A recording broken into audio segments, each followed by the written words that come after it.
Hello everyone, welcome to my YouTube channel that is Priyanka Yadav, your learning buddy. My dear friends, हम लोग 5 question papers already discuss कर चुके हैं और आज हमारा क्वेश्चन पेपर नंबर 6 हम डिस्कस करने जा रहे हैं, जो कि है DSSB असिस्टेंट टीचर प्राइमरी का। 10 नवंबर 2018 को ये हुआ था, आफ्टरनून शिफ्ट का ये पेपर है। ठीक है, तो स्टार्ट करते हैं आज की वीडियो से। ये लेक्चर नंबर 9th है। ठीक है, 8 लेक्चर्स ऑलरेडी हम लोग ले चुके हैं, तो this is the 9th one. Okay, first question आता है, consider the statement and fill in the blanks. Ram qualified dash an engineer before attending a business school. तो इसके अंदर एज जो है वो एकदम सही ऑप्शन है, बाकी सारे जो है कोई भी सेट इसके अंदर नहीं बैठेगा। राम क्वालिफाइड हिमसेल्फ या राम क्वालिफाइड फर्स्ट, लाइक कुछ भी सेट नहीं है, as is the right option है। ठीक है, नेक्स्ट क्वेश्चन पे मूव करते हैं। इसका सिनोनिम बताना है आपको। तो 45 मतलब सैप, एनकम्बर, डेबिलिटेट या फिर टफन। टफन इज द राइट ऑप्शन है। 45 होता क्या? 45 करना मतलब किसी चीज़ को जैसे कहते हैं ना, किलेबंदी करना, घेरेबंदी करना, वो होता है। तो यानी कि एंट्रेंच करना, प्रोटेक्ट करना या कंसोलिडेट करना, ये इसके सिनोनिम्स हो सकते हैं। ठीक है, और टफन करना तो यहाँ पे दे ही रखा है। सैप क्या होता है? सैप जो होता है वो होता है किसी इडियट के लिए भी यूज़ किया जाता है। ये जैसे इडियट या फिर फूल किस के लिए भी यूज़ किया जाता है। मूर्ख आदमी भी बोल दिया जाता है सैप को। ठीक है, नेक्स्ट वर्ड आता है एनकम्बर। एनकम्बर मतलब क्या होता है? एनकम्बर मतलब होता है भार ग्रस्त करना, मतलब किसी के ऊपर बहुत ज़्यादा बर्डन डालना, वो होता है एनकम्बर। जैसे कि फॉर एग्जांपल मैं इसका सेंटेंस बनाती हूँ तो ऐसे कह सकती हूँ, I don't want to encumber your mind by teaching unnecessary things. ठीक है, और डेबिलिटेट का मतलब होता है किसी को दुर्बल बनाना, मतलब टू मेक समवन और समथिंग फिजिकली या मेंटली वीक। जैसे इसके लिए हम कह सकते हैं कोविड हैज़ डेबिलिटेटेड हिम, यानी कि उसने उसको फिजिकली या मेंटली जो है उसको वीक बना दिया है। तो ये सारे सिनोनिम्स इसके हो जाएंगे। तो I hope it is clear to you. Now let's move to the next question.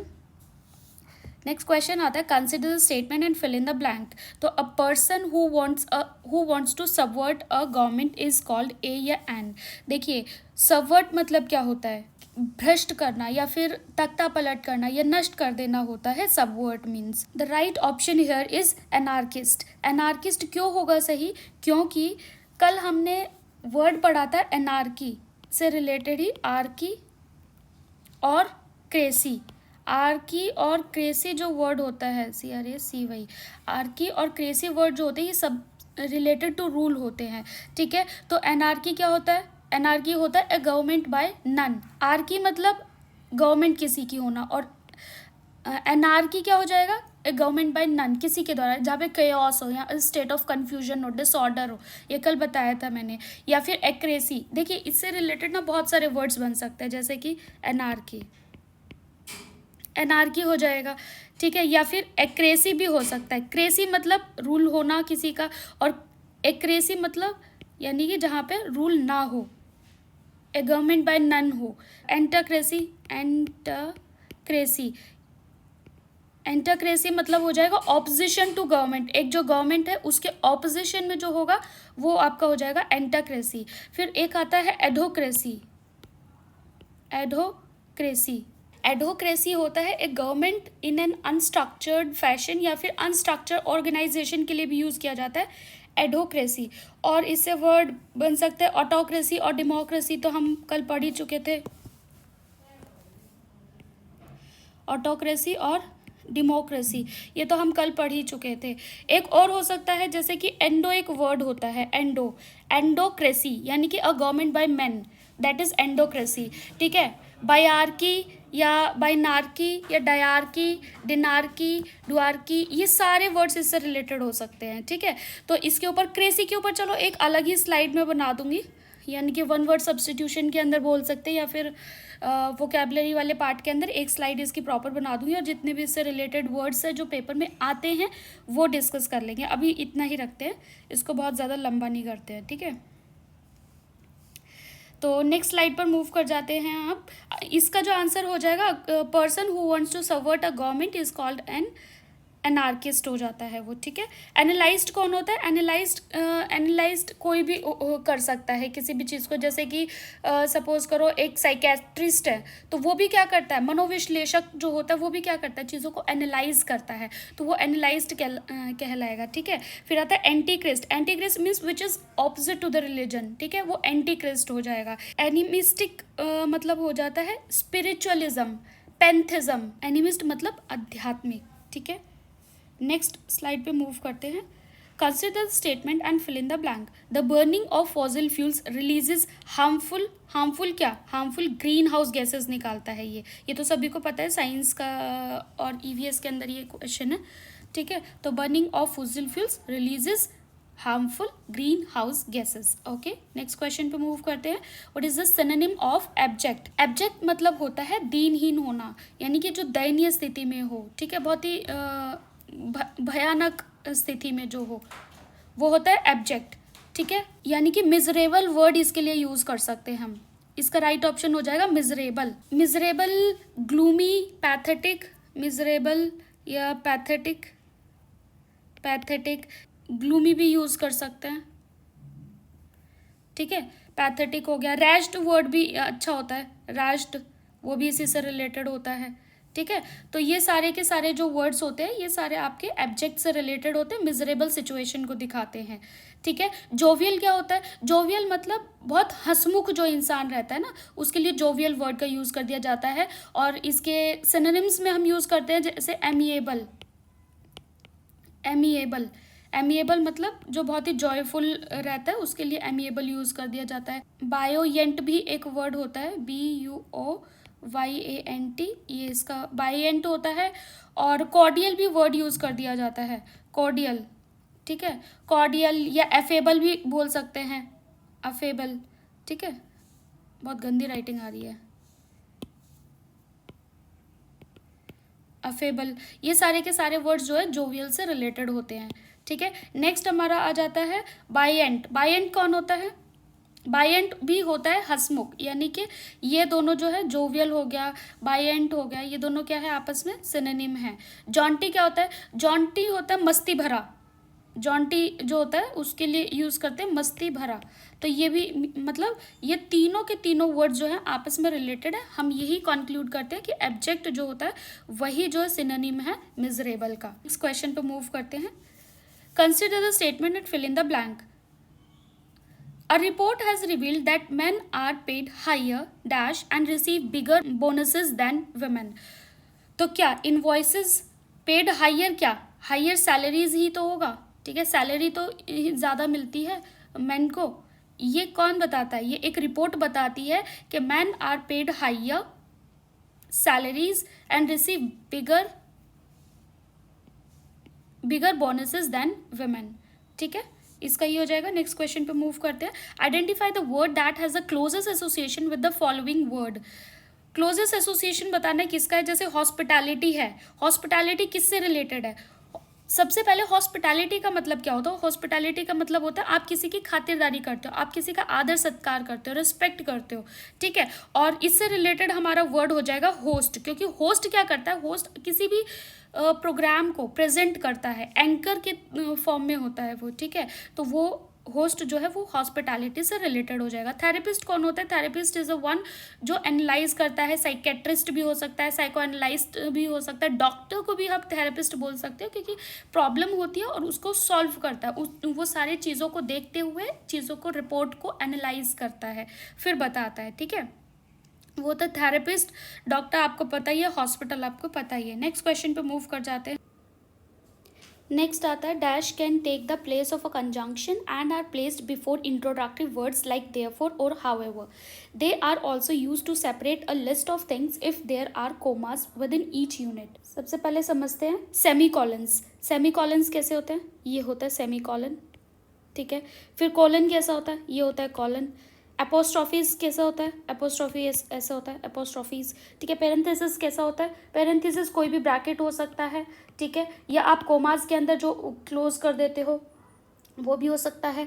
Parenthesis का जो एक्चुअल मीनिंग होता है वो ये होता है कि वो सिंबल्स होते हैं that are put around a word, या किसी फ्रेज के या किसी सेंटेंस के, किसी के भी अराउंड इसको लिखा जा सकता है, लगाया जा सकता है in a piece of writing to show that what is inside them should be considered as separate from the main part. कोई सेंटेंस चल रहा है, बहुत बड़ा सेंटेंस है, बीच में ब्रैकेट डाल देते हैं और आगे चले जाते हैं। इट मीन्स ये वाला जो पार्ट है, ये वाला जो पार्ट है ये इससे रिलेटेड नहीं है, यानी कि ये इसका एक्सप्लेनेशन दे रहा है, उसके लिए हम यूज़ करते हैं पेरेंथेसिस। तो right option here is the parenthesis. ठीक है, I hope it is clear to you. Now let's move to the next question. Question number 9 आता है एक्रीमोनियस। एंटोनिम आपको बताना है। एक्रीमोनियस का वर्ड का मीनिंग होता है बहुत क्रोधपूर्ण तरीके से, बहुत गुस्से से। बेलिजरेंट, जो एक्रीमोनियस होता है उसके लिए एक वर्ड यूज़ किया जाता है, बहुत बार पेपर में भी आया हुआ है ये वाला वर्ड, बेलिजरेंट। ठीक है, बहुत अच्छा भी वर्ड है ये, बेलिजरेंट। ठीक है, तो एंटोनिम आपको बताना है। तो हारमोनियस, पिछली क्लास में पिछले एक किसी सेशन में हमने ना हारमोनी से रिलेटेड वर्ड किया था। तो हारमोनी मतलब बहुत ही सद्भावपूर्ण किसी से वो करना, किसी मतलब प्यार से, सुसंगत तरीके से किसी से बातचीत करना, व्यवहार करना, दैट इज़ हारमोनियस। ठीक है, और या कह सकते हो इसके लिए एक वर्ड यूज़ किया जाता है कॉर्डियल।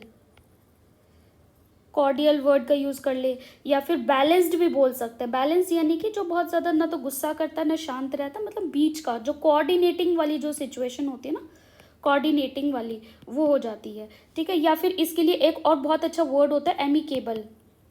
ठीक है, तो ये सारे वर्ड्स जो हैं ये हारमोनियस से रिलेटेड है, ये इसी को दिखाते हैं। और इसका एक्रीमोनियस जो होता है, बेलिजरेंट होता है, बहुत गुस्से वाला स्वभाव होता है, तो वो इसका एंटोनिम हो जाएगा। ठीक है, नेक्स्ट वर्ड को पढ़ते हैं रैंकरस। रैंकरस मतलब क्या होता है? रैंक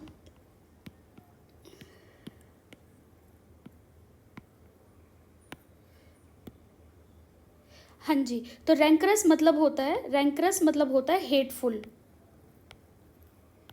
हेटफुल, रैंकरस, जैसे कि एग्जाम्पल दे सकती हूँ, they have spend 2 years in rancorous dispute. Rancorous यानी कि बहुत ही गंदे वाला, जो हेटफुल वाला जो सिचुएशन होता है, दैट इज रैंकरस। ठीक है, नेक्स्ट वर्ड आता है कैलस। कैलस मतलब होता है क्रूएल, एट्रोशियस, बार्बरस, ये होता है कैलस। लिख देती हूँ, चलो, क्रूएल, एट्रोशियस या बार्बरस।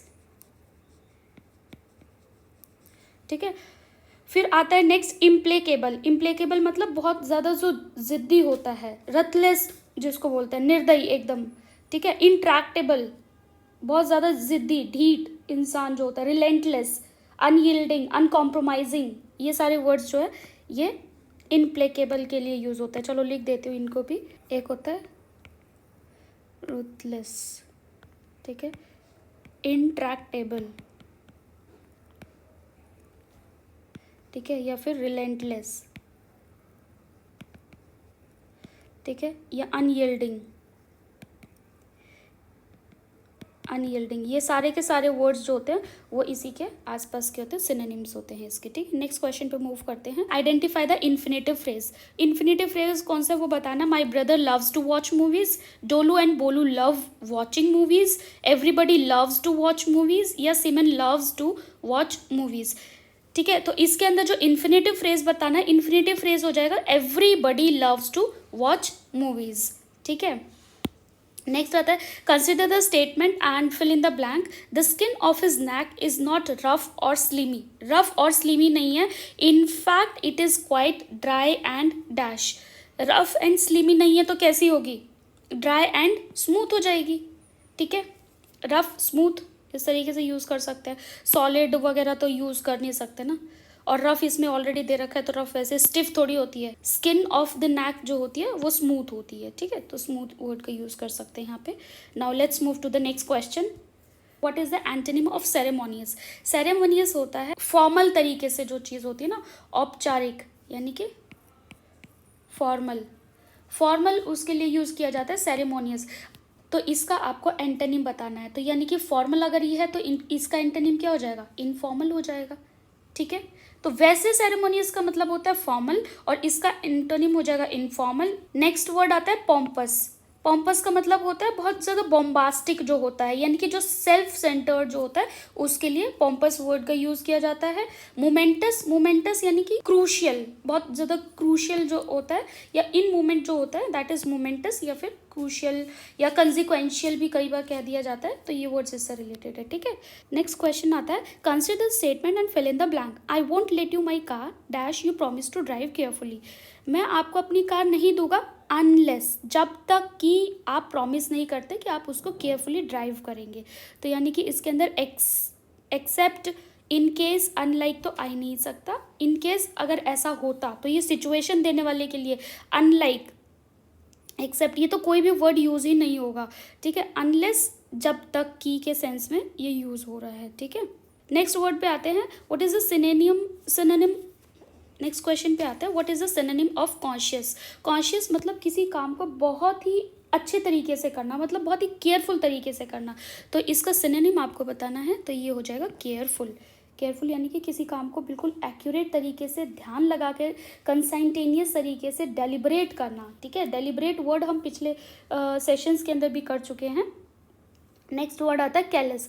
कैलेस मतलब होता है बहुत ही क्रूएल, एट्रोशियस, बार्बरस, ठीक है, उसके लिए यूज़ किया जाता है क्रूएल, ठीक है, एट्रोशियस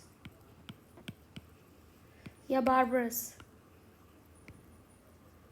ये सारे वर्ड्स कैलेस के थे। केयरफुल, केयरलेस यानी कि बिल्कुल ध्यान से जिस काम को ना करना, हेस्टी वे में करना। हेस्ट होता है जल्दी करना, हेस्टी मतलब जल्दी तरीके से, बहुत जल्दी करना।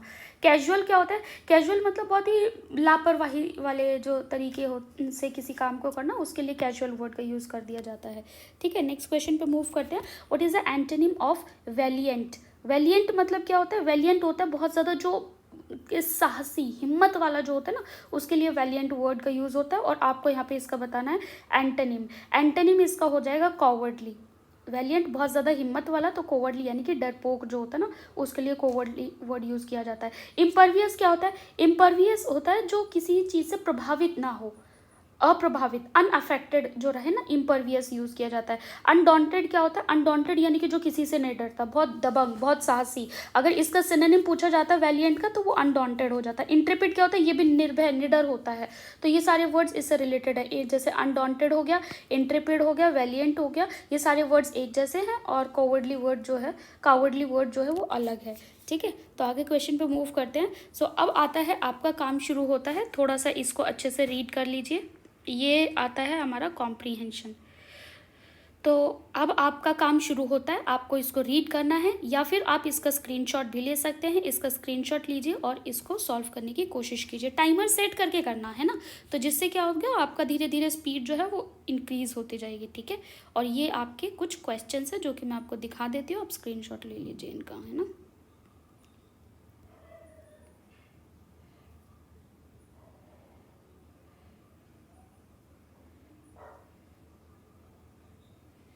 ठीक है, तो अब मैं आपको इन क्वेश्चंस के आंसर्स बता देती हूँ। तो पहले आता है 16 question, stone laying ceremony is being held means that. इसका मीन्स होता है the first step of making an airport has been taken, ठीक है। नेक्स्ट क्वेश्चन आता है, what were the prices of aviation fuel in March 2014। तो इसका आ जाता है 74,500, ठीक है। ये वाला ऑप्शन इसका ठीक हो जाएगा। नेक्स्ट आता है, Which factors have made the struggle to survive tougher for aviation companies? तो इसके लिए आपका आ जाता है a 7% increase in oil prices and crashing rupees, ठीक है। ये सेकेंड वाला इसका ऑप्शन ठीक हो जाता है। नेक्स्ट क्वेश्चन आता है, which statement is not true according to the passage. तो इसके लिए airlines have levied a fuel surcharge of ₹200 on domestic flights on sectors over 1000 kilometre. ये इसका आंसर हो जाएगा। 20 क्वेश्चन आता है, after reading this passage it can be inferred that it is क्या, a new item on the survival issues of airlines, ठीक है। This is the right answer here. तो अब पेपर एनालिसिस कर लेते हैं, इसका थोड़ा सा पोस्टमार्टम हो जाए। तो सिनोनिम्स एंटोनिम्स से यहाँ पर 7 क्वेश्चंस पूछे गए हैं, ठीक है। और वन वर्ड सब्स्टिट्यूशन का एक है, कंप्रीहेंशन के 5 क्वेश्चंस वो तो आते ही है, और बाकी मिसलेनियस के हैं, यानी कि फिलअप्स वगैरह जो पूछे गए वो 7 क्वेश्चंस है, और 7 क्वेश्चंस ही आपके एंटोनिम से।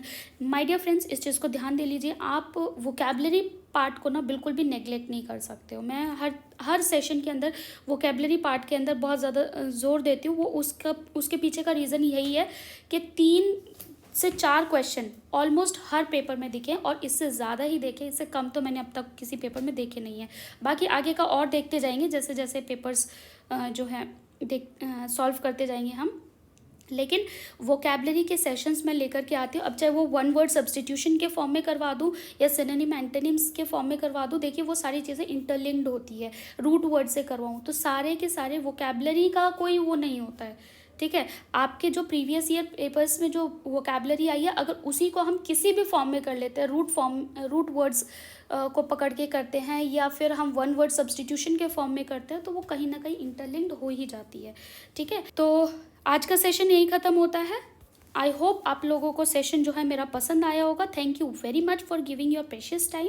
Have a bright future ahead. और सुनो, you will get selection this year, ठीक है। So don't forget to smile, don't worry about anything, सिर्फ मेहनत करते जाओ और रिजल्ट की टेंशन ना लो, आपको सक्सेस पक्का मिलेगी। बिकॉज हम लोग बहुत ही राइट पाथ पर हैं, एकदम वही चीज़ें पढ़ रहे हैं जो जहाँ से क्वेश्चंस आते हैं, जो क्वेश्चंस आए हुए हैं, हम पैटर्न को समझ रहे हैं, हम उसी के अकॉर्डिंगली वर्क कर रहे हैं। तो आपको टेंशन करने की बिल्कुल ज़रूरत नहीं है, क्योंकि आप सही प्लेटफॉर्म पर हैं। और बाकी मेहनत करते रहिए। Thank you very much for giving your time. और बाकी अगर आपको इस सेशन की या किसी भी सेशन की आपको PDF चाहिए तो आप मेरा टेलीग्राम चैनल को ज्वाइन कर सकते हैं, ठीक है। और ये बाकी के सोशल मीडिया हैंडल्स हैं, आप इन पर भी मुझे फॉलो कर सकते हो। और बाकी ठीक है, मिलते हैं नेक्स्ट सेशन में। Till then stay tuned, bye bye, good night.